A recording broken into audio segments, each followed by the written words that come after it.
Mas a gente tem diversos outros casos que conseguimos antecipar. Inclusive, até o topo recente do Bitcoin, então, se os dados estão mostrando um processo de distribuição, não significa que é o fim do ciclo, mas provavelmente é um processo corretivo, vamos assim dizer. Então, acaba assustando, né? E a gente sabe disso porque a gente faz análise do Twitter, faz análise de notícias, sabe que as pessoas estão muito pessimistas agora, né? Por que vocês estão se posicionando em venda e por que vocês ficaram bearish, né? Negativo, pelo menos aí no, vamos dizer assim, no curto prazo, que está pontuado nessas regiões avermelhadas, né? Poxa, deu um sinal aqui de venda, né? Pelo menos aqui, particularmente, eu entrei em short. Foi difícil segurar essa posição, porque por tanto vieses que vai acontecendo, notícia, que o Trump vai ganhar, mas como eu disse, é preferível dar mais chance aos dados do que uma chance a algumas notícias. A dificuldade dos bitcoiners de analisar os dados é que eles sempre têm uma perspectiva positiva, né? Eles sempre querem que a perspectiva vendedora esteja errada e que, na verdade, alguém está manipulando o mercado, por isso que não está acontecendo o que a gente quer, né? Então essa é uma coisa que, assim, eu sempre tento... Os dados, eles são muito para mim, para contrabalancear exatamente o meu interesse inato ao hold e ao stake status infinito, né? Eu sempre sugiro que a maioria das pessoas que gostam do Bitcoin, que seja holder pelo menos um tempo, né? E que use essas métricas. Olha, você poderia estar comprando toda vez que ficou um azul rocheado aqui. Teria ali uma oportunidade excelente de acumular quando todo mundo estava muito bearish. Você até comentou o caso da FTX, o sentimento estava muito negativo. E olha que curioso, né? Tá um pouco vermelho, mas aí acho que a primeira pergunta, né? Será que é o fim? Baseado nesse ciclo de repetição, supostamente o topo ainda não aconteceu. Mostrou o passado, mas será que ela diz muita coisa? A gente foi mais a fundo, a gente começou a investigar mais a fundo, né? A ponto de, inclusive, a gente ter desenvolvido essa métrica aqui, que está sendo uma das minhas queridinhas, e eu estou ansioso para ver se ela vai acertar o futuro. Nós pegamos 2.000 médias, né? A gente rodou 2.000 médias, 2.000. Então, da média 2 à média 2.000 no gráfico diário. E o que a gente observou? Tinha algumas métricas que tinha algumas médias, ela alinhava, né? Aí eu vou tentar explicar aqui no passado do Bitcoin. Como é que funciona? Quando essa média chega aqui, a gente plota até o topo. E se ela coincide com o topo anterior? E pasmem, pessoal. Identificou todos os topos. Olá a todos, sejam muito bem-vindos em mais um Disruptivas Talks. Hoje nós temos um convidado super especial, que é alguém, inclusive, que eu ando atormentando, perguntando várias coisas sobre os dados do on-chain. Então vai ser um prazer que... Acho que as conversas mais legais são as conversas que a gente traz questões que nós mesmos queremos saber e debater. Então é um super prazer, João, ter aqui. Obrigada por aceitar esse convite. Eu que agradeço o convite, Rafaela. E, enfim, é um prazer estar compartilhando aí conhecimento, algumas opiniões, né, sobre esse mercado tão complexo, né? E que a gente ama tanto. É isso. Vamos trocar algumas ideias bacanas e vamos em frente. Para quem não conhece o João, ele é um dos cofundadores da Fractal, que é um projeto brasileiro de análise on-chain. Então, nós temos uma plataforma brasileira, né? Enfim, ele vai contar um pouquinho mais, mas que está trabalhando nesse processo e nessa coisa linda, né? Que é a criação dos dados on-chain. Ele, inclusive, estava me contando que eles já tinham, por exemplo, utilizando ali as análises dados on-chain, visto coisas estranhas na FTX ali no início, né? Então conta um pouquinho pra gente do que é o Fractal e conta também sobre esse processo, né, de ter visto nos dados isso e depois ter se confirmado na prática. Boa. Na realidade, a Fractal veio a partir de um sonho, né? Eu me especializei nessa área de ciência de dados, né? Trabalhei a maior parte da minha vida numa empresa de grande porte, uma siderúrgica, só que eu tinha ali o desejo de empreender, né? Nesse meu tempo, nessas horas vagas que a gente tem na nossa casa, eu tive a curiosidade de 2018 em rodar um nó do Bitcoin, né? E quando eu vi aquilo funcionando, eu falei, nossa, isso daqui dá muita coisa legal. E foi exatamente onde que começaram a surgir algumas plataformas, como a Glassnode, e aquilo me gerou um interesse enorme. Falei, opa, não tem nada no Brasil igual, né? Isso, mas só foi em 2023 que a gente colocou ali um protótipo, de fato, para colocar funcional, né? E aí eu vi, opa, isso aqui pode virar uma empresa, né? Aí em novembro do ano passado a gente lançou essa primeira versão aí da Fractal, onde que temos aí pelo menos 300 gráficos, onde que ele aborda não só análise on-chain, que é o principal, né, o forte, mas a gente tem screener para identificar algumas oportunidades, análise de risco, análise de stablecoins, né, e já até dando um spoiler, mas vamos ampliar, né, agora para uma versão 2, vai ter muito mais recurso, inclusive IA, que você pode conversar, tirar alguns insights ali disso, né? Então, é um prazer enorme estar participando de um projeto como esse, porque a gente sabe o quão deficiente é, principalmente aqui no Brasil, nesse ambiente, né, que tem poucos, de fato, assim, bons analistas que realmente tiram insights do mercado, que conseguem fazer análise de ciclo, que conseguem interpretar essas métricas, né? A Rafaela faz um excelente trabalho nesse sentido, né? Então, no nosso lado, é mais prover essas informações para a gente tomar essas decisões, né? E aí, estou à disposição para a Rafaela, para qualquer pergunta, para a gente, né, desbruxar aqui, compartilhar algumas coisas, mostrar algumas métricas interessantes. E conta pra gente da história da FTX. Então, foi no início de 2021, a gente, na realidade, né, eu sou extremamente curioso, fuço isso a fundo, né, tinha ali uma pilha de endereços da FTX, né, e acho que até um ponto a gente levar em consideração para a gente começar a ter um pouco mais de ceticismo em relação às exchanges, porque elas podem mentir ou não falar a verdade, quais são todos os seus endereços, né, e ali eu já vi uma situação um pouco delicada na FTX, porque ela estava agindo de forma muito oposta, logo no início de 2021, comparado às outras exchanges, né? Incluído, ela estava realizando um processo de venda extremamente forte no mercado spot, né, dentro da própria exchange, o que era totalmente contraditório ao comportamento de outras exchanges. Ou seja, já em outubro de 2021, antes um pouco, né, ali do topo de $69 mil, a FTX estava despejando simplesmente, né, ali nessa pressão vendedora, incluindo os trades com mais de $1 milhão. Uma das métricas que a gente utilizou foi o CVD distribuído por tamanho de ordem.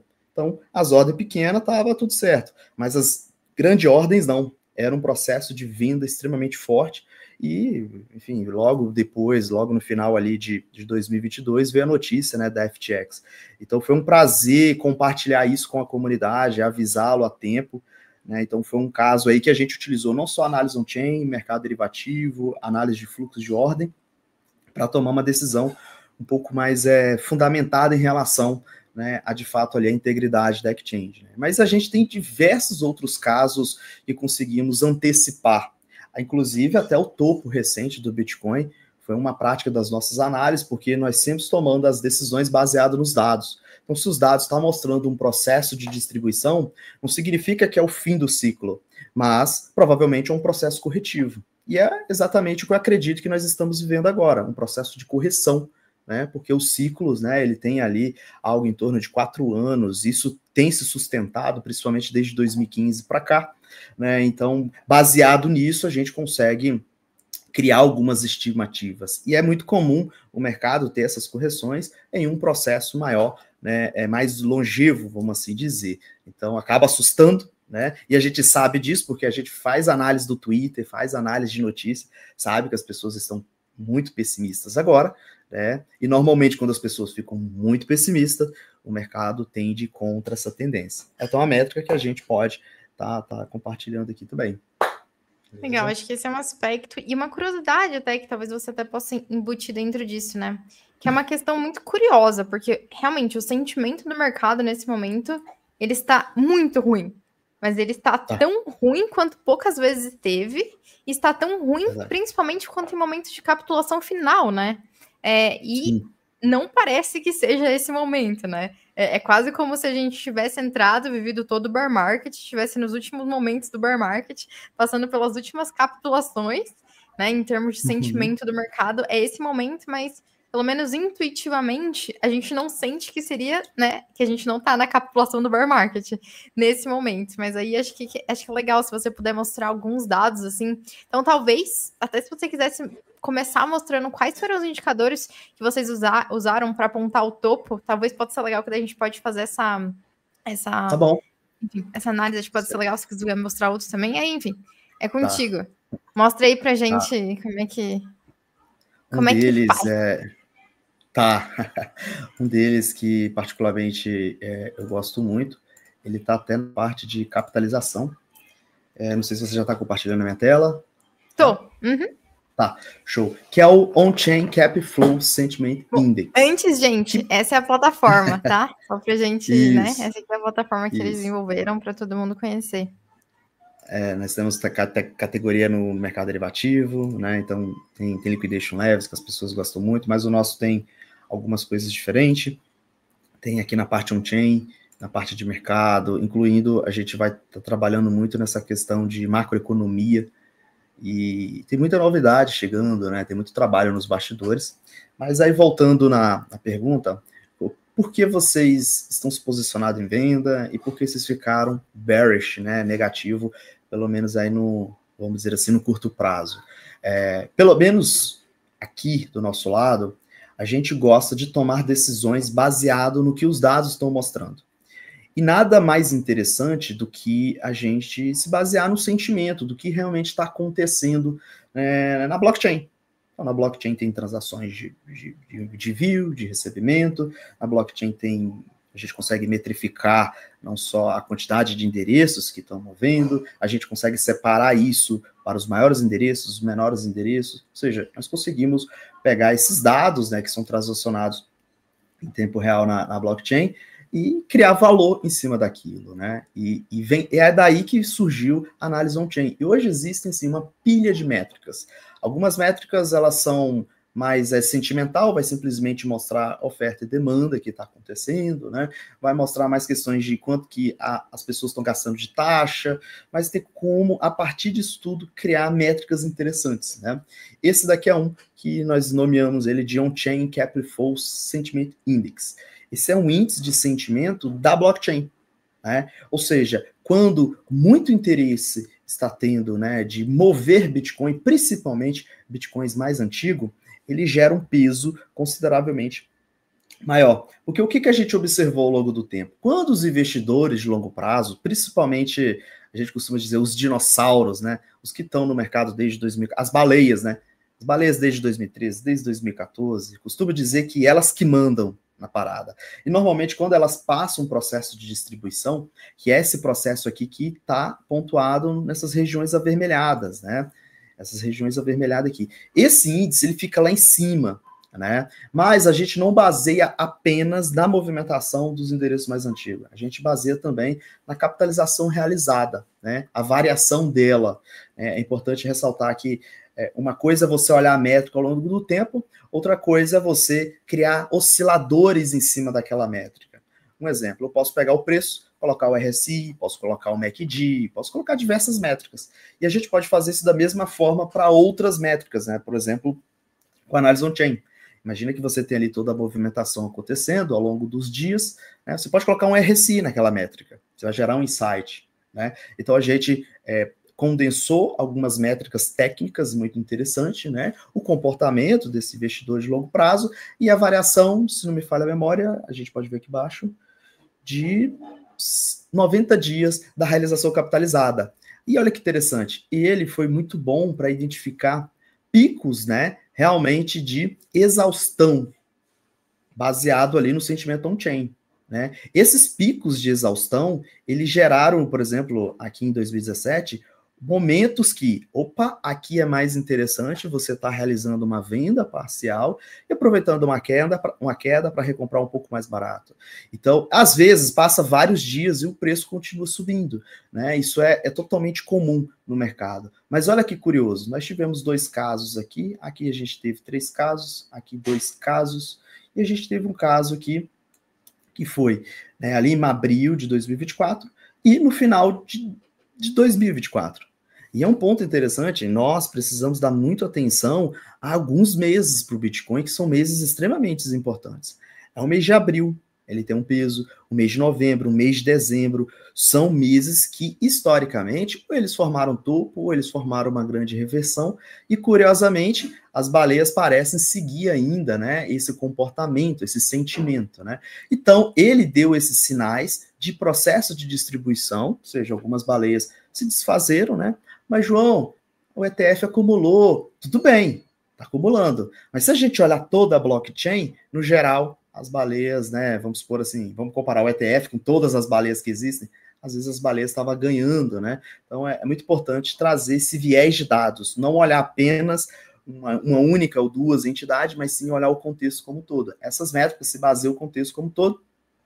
E aí acho que a primeira pergunta, poxa, deu um sinal aqui de venda, né? Pelo menos aqui, particularmente, eu entrei em short.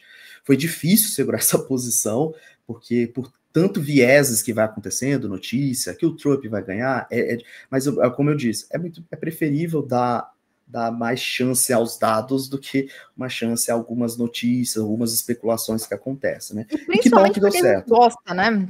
Eu acho que existe uma dificuldade dos bitcoiners de analisar os dados, é que eles sempre têm uma perspectiva positiva, né? Eles sempre querem que a perspectiva vendedora esteja errada e que, na verdade, alguém está manipulando o mercado, por isso que não está acontecendo o que a gente quer, né? Então, essa é uma coisa que, assim, eu sempre tento. Os dados, eles são muito para mim para contrabalancear exatamente o meu interesse inato ao hold e ao stake sats infinito, né? Então, assim, essa perspectiva de falar assim, cara, a gente precisa olhar para os dados para balancear o nosso sentimento, eu acho que é uma coisa muito importante, porque todo Bitcoiner quer que suba para sempre, né? Eu sempre sugiro que a maioria das pessoas que gostam ali do Bitcoin, que seja holder pelo menos um tempo, né? E que use essas métricas. Olha, você poderia estar comprando toda vez que ficou um azul rocheado aqui. Eu teria ali uma oportunidade excelente de acumular quando todo mundo estava muito bearish. Você até comentou o caso da FTX, o sentimento estava muito negativo. E olha que curioso, né? Tá um pouco vermelho, mas acho que é a primeira pergunta, né? Será que é o fim? Né? Aí a gente tem algumas considerações em cima disso que, né, se a Rafaela aqui permitir, a gente compartilha mais algumas coisas também, Claro, né? Nessa questão mais de ciclo, né? Tô Vamos super lá. animada, quero saber o que eu vou sair daqui, que eu vou fazer. Esse daqui, né, como havia já comentado, existe uma questão que se chama fractal, né? O fractal, ele está na natureza, né? Se a gente olhar um nariz nosso é parecido com o outro lado, nossa orelha com o outro lado, um girassol, ele é muito singular, ele é muito perfeito. A natureza, ela tem normalmente fractais, uma cópia, né, na natureza. Isso não é diferente, né? Existem vários estudos, desde os anos 70, que faz análise de fractal em cima de preço de ações, preço, enfim, de ativos. E a gente não fez muito diferente aqui com o Bitcoin, né? Então, a gente desenvolveu um algoritmo para tentar identificar padrões. A primeira coisa, vamos pegar todos os topos, todos os fundos e quantificar, né? Todos os topos, todos os fundos dentro de uma janela maior do que 365 dias, quanto tempo durou. Aí, pasme, depois de 2014, um ano de bear market se tornou quase que, assim, um padrão. Então, daqui, essa linha azul até o fundo tem um ano. Aí depois começou a ficar ainda mais assertivo. E quando eu falo assertivo, pessoal, é basicamente assim, é um ano tem isso daqui, aproximadamente. E aí, diante disso, vamos criar senoides, né? Vamos criar repetições, aí que vem essa questão de repetição de fractal. E o que eu observei? Que o Bitcoin parece passar um ano em acumulação, outro ano já um processo de alta e um processo de venda, que a gente fala que é o processo ali final, né, antes de um possível topo. E depois ele passa um ano de bear market. E isso volta a repetir. Um ano, depois um ano de alta, depois um ano ali já um processo de distribuição.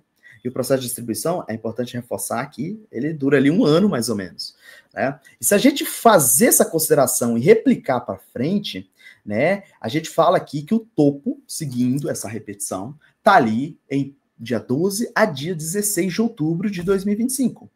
Então, baseado nesse ciclo de repetição, supostamente o topo ainda não aconteceu. Então, lá no dia 12, dia 16, nós voltamos esse gráfico para ver se realmente teve ali uma certa assertividade e esse padrão, de alguma forma, tenha continuidade. Sabendo disso, também é possível estimar um possível futuro fundo para o Bitcoin, que também estaria ali no início, a meados de outubro de 2026. Aí você fala, poxa, João, só essa métrica aqui, ela mostrou o passado, mas será que ela diz muita coisa?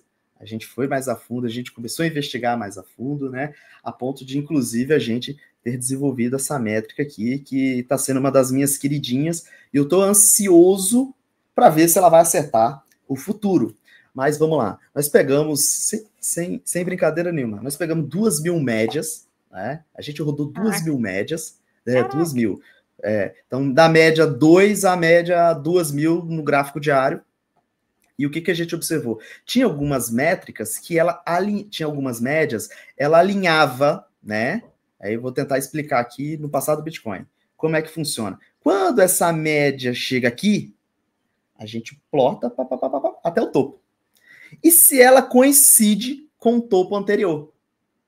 E a gente vai armazenando todas as médias que mais se assemelharam, né? E também colocamos alguns offset, né? E tanto para frente, tanto para trás. E a gente fez a combinação de somar 3 médias, dividir por um offset e pasme, pessoal.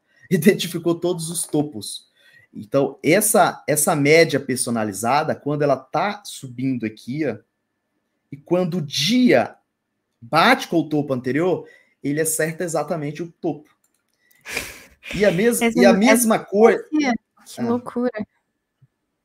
Isso para mim foi loucura. Eu fiquei falando aqui em casa com o meu time. A gente ficou assim meio assustado com isso, né? Inclusive tá até aqui embaixo que é a parte de que eu tô buscando pessoas para ajudar a gente nessa frente, né? Pessoas com viés mais research, de pesquisa. Então, aí beleza. Da mesma forma, quando ele chegou aqui no dia de dezembro, ele alinhou, né? Que a gente traceja o topo anterior até a data. E olha aqui que ele aponta o topo. E exatamente no dia. E isso, por incrível que pareça, foi talvez um dos primeiros indicadores que também acertou o topo de 69K. E até agora ainda não alinhou, pessoal. Ó, essa linha azul, ela precisa subir mais um pouquinho. Ela precisa subir mais um pouquinho. Em algum momento ela vai estar subindo. E quando ela alinhar, supostamente, aqui em algum momento seria o topo. Então, vamos torcer aí que ela acerta mais uma vez. Mas a distância daí ela é a mesma? A distância dos eixos? Ele é igual? Você fala esse eixo aqui? Porque assim... Você tá falando... Por exemplo, quando ela alinhar com o topo anterior, aí... Isso. Não, como é... Ah, não, porque na verdade ela não... essa daí ela não indica... a gente não consegue saber no futuro, a gente consegue saber quando chegou o topo. Exatamente o dia. Chegou, aí tu vende. Você vai vender tudo. Entendi. Então ela vai subir aqui, vamos supor, vai passar uma semana, vai passar outra semana, em algum momento ela vai subir. Quanto mais ela ficar linear, significa que o possível futuro topo vai estar mais longe. Mas por alguma razão o Bitcoin dispara para cima, ela vai tender a subir aqui. Né? E quando esse dia bater, né? Quando isso aqui bater, a gente supostamente fala. Aqui as estimativas estão próximas a outubro também, tá? Então, eu acho, né? Eu tava falando aqui com um dos sócios nossos, olha, eu acho que é uma ótima oportunidade antes de um bear market, eu acho que é esse ano de 2025. Essa queda que a gente está presenciando, né? E todo o cenário de altcoins derretendo, a gente consegue explicar com algumas outras técnicas, né? Mas aqui é específico para o Bitcoin, sabe? E normalmente, às vezes, quando o Bitcoin faz um topo, as altcoins ficam ali 2, 3, 4, 5 semanas subindo mais, né? Isso aconteceu em diversos momentos, após abril de 2021. O próprio Ethereum, acho que fez um topo 1, 2 dias depois, a partir de novembro, né, de 2021. Então, as altcoins sempre têm ali um delay, né? Elas tendem a se destacar um pouco mais, enquanto o Bitcoin já fez topo, ele começa a cair e depois tudo desaba, né? E o mesmo é a verdade. O Bitcoin sobe primeiro, né? Ele passa um bom tempo subindo, e se a gente voltar ao histórico, aqui o Bitcoin subiu muito, e as altcoins ficaram ali, né? Simplesmente mortas. E quando ele teve essa queda, muitas voltaram ao preço mínimo, e elas só começaram a subir um pouco ali a partir de 2024. Então, entender um pouco essa dinâmica, pelo menos eu gosto de utilizar as stablecoins. Para mim, as stablecoins, elas sempre dão um cenário muito bom de feeling para as altcoins. Né? Então, a gente tem algumas métricas nesse sentido de stablecoin, né? Até mesmo na questão de... É como se fosse um indicador de compra e venda, né? À medida que ele está aqui em cima, significa que é uma oportunidade de você, aos poucos, estar vendendo ali as suas altcoins e Bitcoin e se posicionando, né, em stablecoins para tentar, talvez, diminuir as possibilidades de risco. A emissão das stables? Aqui, na realidade, essa métrica específica, a gente usa, né, o supply, né, o market cap ali do Bitcoin, e a gente correlaciona com todas as stablecoins, né? Então, se o market cap do Bitcoin está subindo muito em relação às stablecoins, em relação ao market cap das stablecoins. O Bitcoin está subindo muito em relação ao market cap das stablecoins, já começa a soar um pequeno cenário de risco. Não significa que é topo. É diferente das outras métricas, que é mais assertivo. Aqui é mais para sentimento. Então, quando o Bitcoin se destaca muito em relação aos stablecoins, ele parece esfriar, ele parece parar em a gente pode ver um caso aqui, ó, um pouco mais recente. Veja que toda vez que ele veio aqui abaixo, foi o quê? Significa que as stablecoins estavam em algum momento ganhando vantagem, né, ao Bitcoin. Ou o Bitcoin estava caindo tão rápido, opa, tem muito stablecoin disponível no mercado. E ele acaba coincidindo ali com fundinhos, né? A gente tem uns fundos locais aqui. E à medida que o Bitcoin sobe muito em relação, neste momento aqui que o Bitcoin subiu, as stablecoins, vamos supor, ela estava subindo, mas nem tanto, né? Então essa métrica aqui embaixo, ela começa a disparar mais rápido. E quando ela passa dessa banda superior, né, ele já começa, opa, vamos começar a pensar em realizar ou evitar acumulação, né? Então, pode utilizar essa métrica aqui para acumular nas regiões azuladas, né? Vamos assim dizer, e ter ali talvez uma oportunidade. Ah, mas por que as stablecoins é importante, né? Aí a gente pode adentrar um pouco mais, né? A gente, inclusive, tem até um screener que não só a questão da altcoin season, né? Essa métrica, inclusive, ela é muito conhecida no mercado, que é o Altcoin Season Index, e ela é totalmente gratuita, aí eu não me lembro agora a plataforma. Mas o que a gente fez aqui? A gente possibilitou que o usuário adicionasse as altcoins que ele tiver interesse e períodos que ele achar mais interessante, né? Então, essa foi uma das ideias, né? Mas, basicamente, como é que funciona essa métrica, né? É a performance. Nesse caso aqui, quais os parâmetros são selecionados? Gráfico diário, numa variação de 60 dias. Então, essa linha azul é o Altcoin Season Index. Quando ela está aqui embaixo, significa que pouquíssimas altcoins, nesse caso aqui, 57 altcoins selecionadas, pouquíssimas altcoins estão performando mais que o Bitcoin. Quando ela está lá em cima... essa possibilidade de mudar o time frame, porque eu sempre achei que não dos problemas, mas uma das questões para mim do Alt Season Index é que 90 dias é um prazo me pareceu muito longo, principalmente para a dinâmica desse ciclo, que, digamos, a gente teve Alt Seasons mais curtas, e toda vez que indicou Alt Season, na verdade a gente já estava meio que no final da Alt Season, né? Então eu achei esse indicador para esse ciclo especificamente, por conta dessas dinâmicas, eu achei que 90 dias estava realmente um time frame meio alto para ele.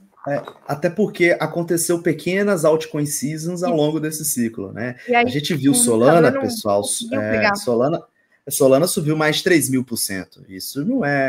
Isso para mim é mega altcoin season. Claro, pelas características da Solana, como o mercado de Solana cresceu, roubou muito dinheiro da rede Tron, da rede Ethereum, enfim, a gente entende essas situações, mas muitas altcoins subiram muito, né? Porém, não foi um contexto muito amplo, não foi todas as altcoins. Porque então, aumentou muito, né, o número delas. Acho que esse é um fator, né? Que assim, a gente não tinha tantas antes, então é impossível subir 100 milhões de altcoins, né? E aí, essa métrica, particularmente, eu gosto porque eu começo a fazer algumas análises. Poxa, se o Bitcoin está subindo, por exemplo, aqui, e Altcoin Season Index está caindo, opa, eu vou vender um pouco do meu lucro no Bitcoin e vou para as altcoins. Porque em algum momento elas vão performar. E normalmente elas performam quando o Bitcoin fica lateral. Né? E quando a correlação do Bitcoin cai. Né? Então, no momento que a gente está aqui agora, caso você está pensando em acumular, sugiro acumular Bitcoin. Mas dá atenção às altcoins. Porque esse indicador não vai ficar aqui embaixo por toda a vida. Né? Então, assim, a maioria das altcoins nos últimos 70 dias, tem casos que caíram mais de 70%. Poucas estão performando mais que o Bitcoin. Só XRP, Tron. Né? E lembrando, mas você gente, pode, esse por exemplo... é top 100 só, né? Ele só analisa as top 100, então também não tem tanta shitcoinhagem, digamos assim, no meio disso, né? Porque não adianta nada estar zero, mas um projeto que é uma porcaria, né? Eu coloquei aqui no gráfico de 1 hora, olha que curioso, às vezes o Bitcoin cai, ó, olha só, o Bitcoin é a linha amarela, às vezes o Bitcoin tá caindo, e olha ali, a linha azul subindo, as altcoins não estão caindo, né? Ou seja, o Bitcoin tá caindo, mas as altcoins já pararam de cair, e mesmo assim o Bitcoin continua caindo, olha lá, a performance ela vai lá em cima. Então, essa estratégia pelo menos esse gráfico aqui, ó, você tá vendo, vamos supor que você está com uma tendência de baixa já definida na sua análise técnica, nos indicadores on-chain, aí você quer fazer uma estratégia inteligente ali, particularmente eu gosto de fazer isso, né? será que vale a pena eu shortar o Bitcoin, segurar ele mais tempo e não shortar as altcoins? Ele aqui acaba ajudando um pouco, tá? Por isso que explica, às vezes, a queda do Bitcoin e muitas altcoins não estão caindo, porque pode ser que elas não vão cair mais. O processo de venda, né, mais forte já se passou. Sim. Então, exatamente agora que a gente está gravando o vídeo, olha só, o Bitcoin está caindo, mas muitas altcoins não estão caindo, né? Chegaram ali uma pequena altcoin season numa janela de poucas horas, sabe? Uma janela de 1 hora, 2 horas, teve altcoin explodindo, e às vezes as pessoas ficam sem entender porque tem aqueles pumps em altcoins, né? Pumps de 50%, e o Bitcoin tá caindo, o Bitcoin tá lateral. É porque o dinheiro, ele migra para isso, né? Então, nada mais interessante do que a gente basear aqui na performance, né? É uma ótima forma. Ou na correlação. Na correlação, a gente fez até um post hoje, que é uma coisa que eu acho interessante, né? Porque tem um viés mais estatístico, do seguinte: a correlação, ela mostra que, né, se o Bitcoin estiver subindo, as altcoins estiver subindo, beleza, essa correlação ela vai estar lá em cima. Mas se o Bitcoin estiver lateralizado, caindo, e as altcoins subindo ou paradas por alguma razão, lateral, a correlação cai. E geralmente, quando a correlação cai entre a altcoin e o Bitcoin, nós temos sinais de risco claro. Olha só, isso daqui que é curioso. Né? Se a gente vê que neste exato momento as altcoins estavam explodindo, né? E ela perdeu a correlação com o Bitcoin. O Bitcoin, por alguma razão, parou de subir e provavelmente elas estavam subindo. Então, a correlação cai. Isso, pelo menos para mim, é um sinal de risco, ou um sinal de reversão. Veja que toda vez que fica negativo, né? Costumo dizer que as altcoins não têm vida própria. E quando elas têm uma vida própria, é curto tempo. Por isso que a chance de ser liquidado em altcoins, se você entrar errado, pegar no meio do caminho, a chance de prejuízo é alta. E a gente sabe disso, porque dá para monitorar a parte dessas informações. Então, eu sempre gosto de especular antes. Comprar quando ninguém quer comprar e vender quando ninguém quer vender. Mesmo que o preço continue subindo, você pode realizar a parte, porque talvez as métricas já estão mostrando.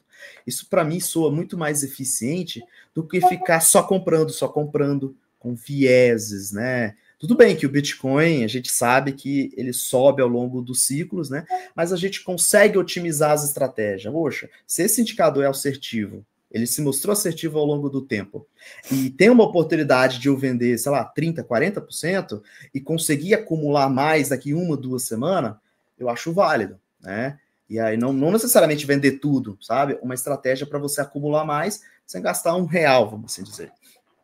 Mas acho que é importante o disclaimer, assim, que a gente sabe que a maior parte das pessoas, elas fazem trade por emoção, né? É muito difícil as pessoas fazerem trade por... Acho que tem um conceito que é o conceito da tese, né? Que eu ando pensando muito, assim, você precisa conseguir defender o seu trade com uma tese.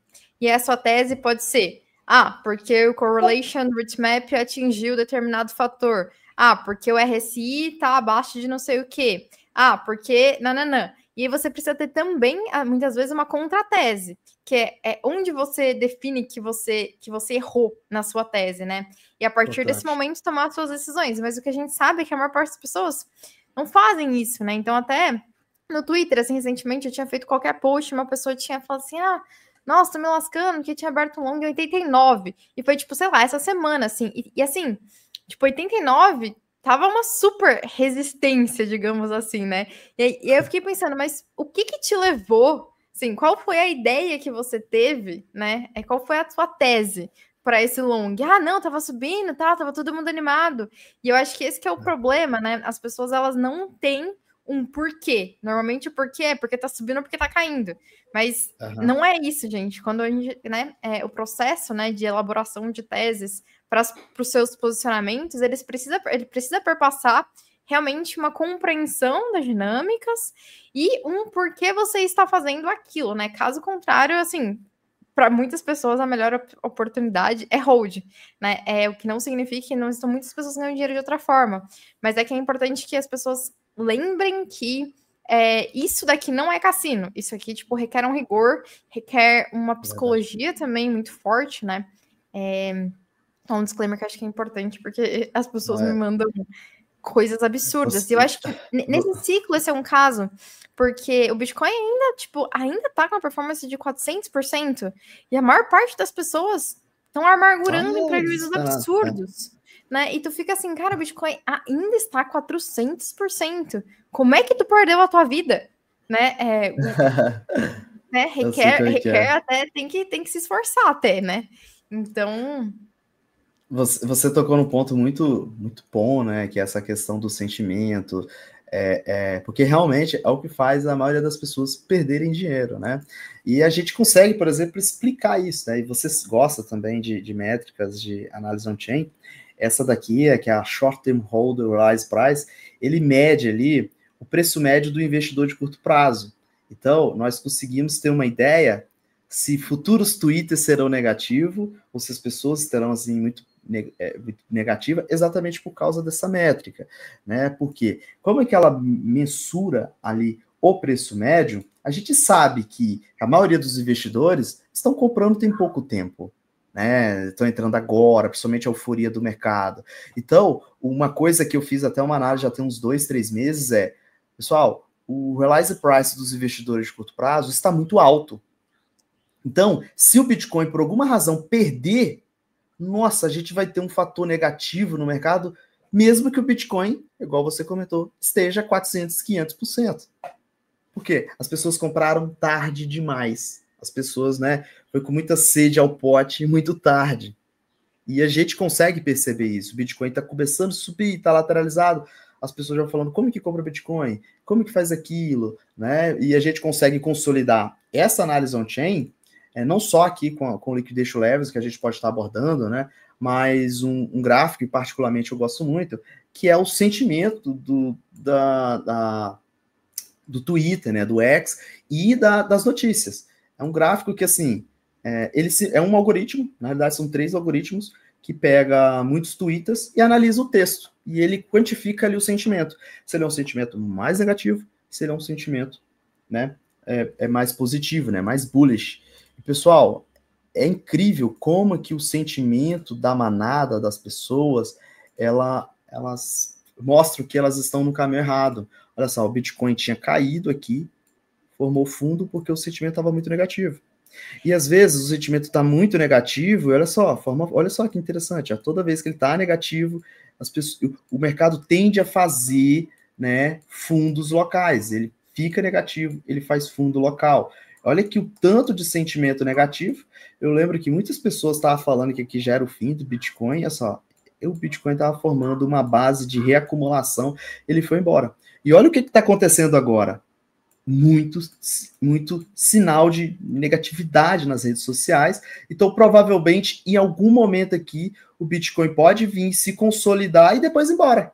E todo mundo, mas o mundo está acabando, Terceira Guerra Mundial, não importa, né? Eu acho que o dinheiro inteligente, ele está sempre à frente. O que a gente faz é tentar utilizar dessas métricas para não cair nesse efeito manada, esse efeito sentimental, né? É uma situação muito delicada, né? Eu acho que cada um tem ali a sua personalidade para trade. Eu acabo sugerindo nem todo mundo ser um day trader. É difícil fazer realmente um dinheiro consistente ao longo do tempo, exatamente porque o mercado pega você, ele faz armadilha, ele vai em regiões que todo mundo está falando, Bitcoin vai para 78 mil dólares porque é CME. Pode ter certeza que o Bitcoin vai para 75, vai para 72, ou nem vai para 78. O mercado é assim, ele é complexo, entende? Imagina que tem um monte de gente te monitorando, né? E ele sabe exatamente. A gente tem essas métricas. Imagina os maiores poderosos, né? Provavelmente ele tem coisas até mais eficientes, né? E o que a gente faz é tentar, né, encontrar as informações precisas para tomar essas decisões. Então veja que não é só análise on-chain. Essa análise on-chain às vezes está mostrando venda, né? Mas o Twitter começou a ficar extremamente negativo. Será que não é uma oportunidade para ficar acumulando? Será que não é melhor comprar o vermelho, não necessariamente a faca caindo, né? Mas comprar em regiões importantes e acumular de forma mais estratégica? Acumular quando todo mundo está negativo, acumular quando todo mundo não quer comprar e vender quando todo mundo talvez está muito bullish. Eu acho que é uma linha de pensamento, no meu ponto de vista, mais inteligente. Perfeito. Acho que deu para o pessoal ter uma noção aí de algumas métricas, né? E como utilizar elas. A gente já estava tendo aqui 40 minutos de gravação, passou super rápido, Nossa, né? nossa, muito rápido. Imagina o tempo necessário para a gente olhar os 300 gráficos. Vamos ter que marcar todos os dias aqui, que são muitos gráficos, né? E acho que também cada pessoa acaba desenvolvendo um amor próprio por cada um, né? Cada setup, Verdade. cada preferência temporal. Isso. Enfim, acho que isso é uma coisa, né? Que alguns vão te cativar mais, alguns para você não vai fazer nenhum sentido, né? Então acho que é legal isso. E até queria que tu falasse aí pro pessoal, para quem quiser, né, se cadastrar aí na Fractal, como é que faz? Legal. Conta aí pro pessoal. Nós temos 72 métricas que são gratuitas, né? Algumas métricas, inclusive, o Open Interest, métricas do mercado derivativo, métricas até de análise macroeconômica, elas são gratuitas, então acho que não custa nada conhecer, né? Volto a reforçar, é uma empresa brasileira, né? Isso nos dá um orgulho muito grande, né? Mas a gente também tem um plano, né, mais profissional, acho que te dá acesso a todas as métricas, e aí se você quiser apenas testar, você consegue testar 3 dias, né, no trial, sem compromisso nenhum, mas é o suficiente para ver bastante coisa. Aí depois você decide, né, se é válido seguir. Eu acho que tem muita coisa aqui que é muito alfa, muitas métricas que realmente são alfa, não só a métrica mais assertiva de fundo, é porque eu acabei não mencionando, né, mas nós temos métricas muito assertivas de fundo, tem muita coisa aqui. A gente passaria o dia aqui explicando, né? Então acho que esses 3 dias é o suficiente para você tomar a decisão. Opa, talvez acho que dá para continuar ou não. E a gente está aí. Também já está trabalhando numa versão melhor ainda. Eu estou muito empolgado com isso. Já está quase saindo no forno. Então tem muita novidade surgindo aí. A gente está chegando pesado. E obrigado, tá? Pelo vídeo, pela oportunidade. Só chamar que a gente volta aí para compartilhar mais coisas. Combinado, gente. Eu vou deixar também no vídeo do YouTube aqui o link também do Twitter, né? Para que vocês possam também acompanhar a análise deles. Foi um prazer, pode ter certeza que eu vou continuar te perguntando sobre várias métricas e vai ser ótimo aí ver se em outubro os dois eixos ali vão se encontrar. Se for, olha, vale uma festa isso daí. Vale, com Ou seja, certeza. ainda tem aí, vamos lá, próxima a 10 meses, não, um pouco menos, né? Vamos lá, talvez. Uns 9 meses, 8 meses ainda para a gente acumular. Eu acredito que a Altcoin Season vai acontecer. Não, talvez no momento que todo mundo está planejando. Eu vejo muitos desenhos e tal, mas acho que depende de algumas circunstâncias paralela. Eu acredito que o mercado, aí já dando assim, não previsão, mas opiniões, né, baseado em algumas coisas, eu acredito que o mercado vai dar uma aliviada a partir de abril. Então, esse mês de março, acho que o mês de abril, como todo, vai ser um mês de estagnação, ou uma tendência de baixa, ou pelo menos buscar alguns níveis de liquidações mais antigas. Regiões como 65 mil dólares, 64 mil dólares, são regiões que, se o Bitcoin for, soa muito interessante, sabe? É suporte em análise on-chain, é suporte em perspectiva de análise institucional. Então pode ser que o Bitcoin esteja, né, buscando uma nova teste nessas regiões superiores aqui. Então isso tem toda uma linha por trás. Então acredito que o mês de março mês de março e abril vai ser um mês de acumulação, que provavelmente pode vir uma nova tendência. Se isso se confirmar, eu acredito fortemente que vai ter uma altcoin season, talvez uma das mais fortes que a gente já presenciou na história. E o mercado é assim, né? Lá em 2018, 2016, né? Que eu comecei de fato a investir ali em 2016, né? Mas eu senti isso mais na pele, vamos assim dizer, em 2020. O Bitcoin já estava subindo, e muitas altcoins não tinham nem saído do lugar. E quando elas mexeram, né, foi assustador a alta que aconteceu, né, foi surgindo muitos projetos games, enfim, foram surgindo coisas novas, e provavelmente vai acontecer de surgir coisas novas até outubro, até novembro, vai surgir projetos, coisas de games, coisas de metaverso, NFT deve voltar. É assim, o mercado ele é muito rápido, né, e quando a pessoa percebe, ela não especulou, ela não fez as análises adequadas e ela vai comprar tarde demais. Então, eu acho que tem que especular, tem que usar esses dados a seu favor, usar a tendência, mesmo que muitas notícias soam pesado, né? Muitas pessoas ficam falando de possibilidade de recessão, possibilidade de guerra. Nossa, eu ouço isso há muito tempo. Desde 2017, 2018, eu venho guerra ouvindo isso. Desde sempre, né? Na verdade, né? Desde que a humanidade, a humanidade está em guerra. Então, assim, acho que particularmente, eu convido vocês aqui a conhecer, né, o nosso trabalho, testa, se for necessário, e qualquer coisa pode acionar a gente também. A gente tem um canal aí, a gente tem um Telegram, tem um Twitter, e a gente tá disposto aí a trazer coisas novas, caso tenha interesse público, e é isso. Obrigado mais uma vez pela oportunidade. Até a próxima. Foi um prazer, João. Até mais. Abração. Tchau.